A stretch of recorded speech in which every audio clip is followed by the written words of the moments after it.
শুভ সকাল বন্ধুরা, আমি শঙ্খ আবার চলে এসেছি তোমাদের সঙ্গে। আর সকাল সকাল চলে এসেছিলাম ট্র্যাক্টর, তো ট্র্যাক্টর চলে আসার পরে চাষটা দিয়ে নিল সমস্ত জমি, যেহেতু নতুন ফসল লাগাতে হবে।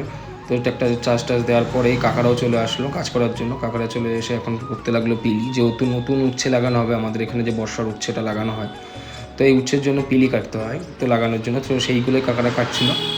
তো কাটতে কাটতে আমিও একটু দেখে নিচ্ছিলাম যে কোন কোন জমিগুলো চাষ দিয়েছিল, যেহেতু এখন ওই পাশের জমিগুলো কোনো কিছুই চাষ দেয়নি, এই পাশের জমিগুলো চাষ দিয়েছিল, যেন কাকারাও দেখে নিচ্ছিল যে এই পাশের থেকে কীভাবে পিলি কাটতে হয়। তো সঙ্গে সঙ্গে কাকাদের সঙ্গে একটু কথাও বলে নিলাম যে কী করে কী পিলি কাটছো না কাটছো, বড়ো কাটছো না কি ছোটো করে পিলি কাটছো। তো কাকারা বললো যে না, এবার বড়ো করে পিলি কাটবো, ছোটো করে পিলি কাটার কোনো দরকার নেই।